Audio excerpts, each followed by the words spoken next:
और श्रव्या जहाँ बैठे थे उससे ज्यादा दूर नहीं, एक दूसरी टेबल से दो भूरी आंखें जलन से भरी हुई थीं। अभी सिर्फ आधा घंटा पहले तक वही सबका ध्यान का केंद्र थी, लेकिन जैसे ही श्रव्या आदित्य के साथ अंदर आई, लगभग हर किसी की नजरें उससे हटकर श्रव्या पर टिक गईं। बीना ने मेज के नीचे अपने हाथ कसकर मुट्ठी में बांध लिए। वो अपने परिवार और जयंत के परिवार के साथ बैठी थी। उसने देखा कि कैसे श्रव्या ने बहुत आसानी से भूमिका के साथ एक रिश्ता बना लिया, एक ऐसा रिश्ता जो वह अपनी पूरी जिंदगी में कभी नहीं बना पाई। भूमिका से उसे सिर्फ पहचान मिली थी, कभी अपनापन नहीं। बीना ने जयंत की तरफ देखा, जो एक इटालियन बिजनेसमैन के साथ किसी डील पर चर्चा कर रहा था, और बोली, जयंत, आदित्य तो आ ही गया है, क्यों न हम जाकर उसे ग्रीट करें। जयंत, जो आदित्य का बचपन का दोस्त था, मुस्कुराया और दूर टेबल की तरफ देखते हुए बोला, ओह, मैंने ध्यान ही नहीं दिया कि लड़का आ चुका है। फिर उसने इटालियन उद्यमी की तरफ मुड़कर कहा, क्या आप वीआर के भारत आई मीडिया के आने वाले सीईओ से मिलना चाहेंगे?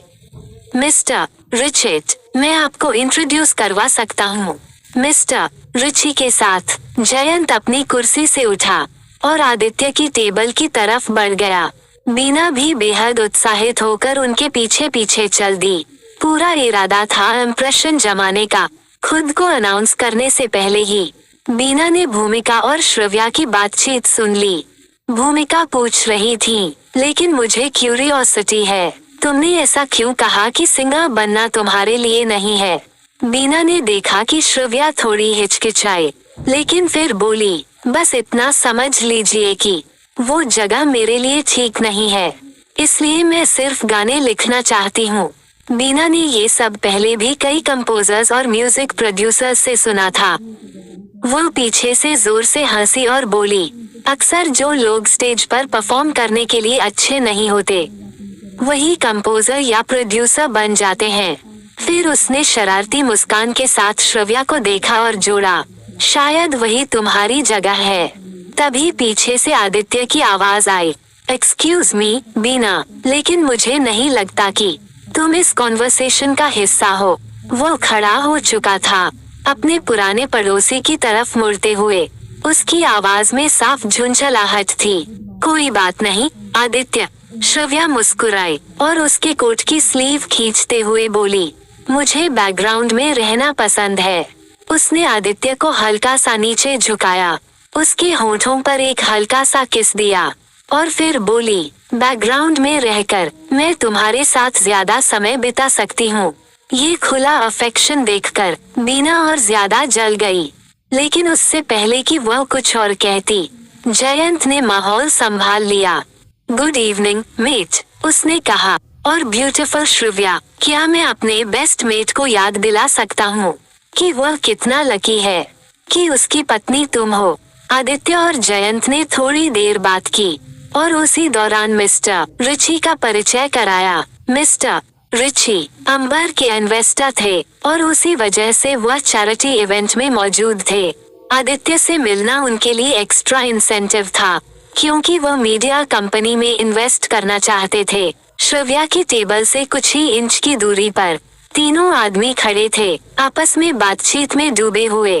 कभी कभी वे इटालियन में भी बात कर रहे थे, क्योंकि मिस्टर रिची वही भाषा प्रेफर कर रहे थे। बीना, जो जयंत के करीब खड़ी थी, खुद को कॉन्वर्सेशन में घुसाने लगी, अपनी इटालियन बोलने की काबिलियत दिखाते हुए।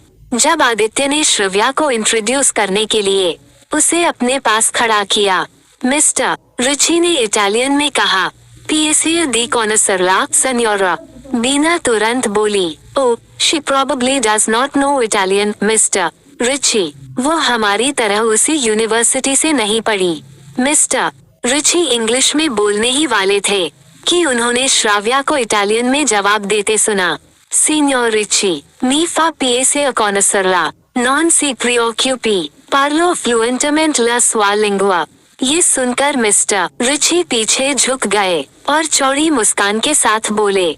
श्रव्या के एक्सेंट से वह बेहद इम्प्रेस्ड थे। नतीजा ये हुआ कि बीना साइडलाइंस पर खड़ी रह गई। और कॉन्वर्सेशन पूरी तरह श्रव्या और आदित्य के कंट्रोल में चली गई। आदित्य भी हैरान था, लेकिन सवाल पूछने के बजाय वो गर्व से अपनी पत्नी को देख रहा था। बातचीत आगे बढ़ाते हुए मिस्टर रिची ने इटालियन में कहा, एक पल के लिए तो मुझे लगा मिसेस रॉय कपूर रशियन है। श्रव्या मुस्कुराई और बोली, या रस्किया न्यच, या उच्चन इंडियंस, या रशियन। मैं पूरी तरह इंडियन हूँ। ये सुनकर मिस्टर रिची, जयंत और आदित्य तीनों चौंक गए। श्रव्या ने संक्षेप में बताया कि उसने हाई स्कूल के बाद कम्पिटिटिव दुनिया में आगे बढ़ने के लिए कई भाषाएं सीखी थीं। ये समय नहीं था कि आदित्य ज्यादा पूछे, उसने बस उसका कंधा थाम लिया, दिल से प्राउड महसूस करते हुए। बीना को सिर्फ अनामिका और भूमिका की पिटी भरी नजरें मिली और वो पूरी तरह डिस्कशन से बाहर हो गई। वह दांत भींचकर पूरी तरह हारी हुई वहां से हट गई। वह मिस्टर रिची, आदित्य की दादी और भूमिका तीनों को इम्प्रेस करने में नाकाम रही। और यह बात कि श्रव्या ने सब कुछ इतनी आसानी से पा लिया, उसके अंदर की जलन को और भड़का गई।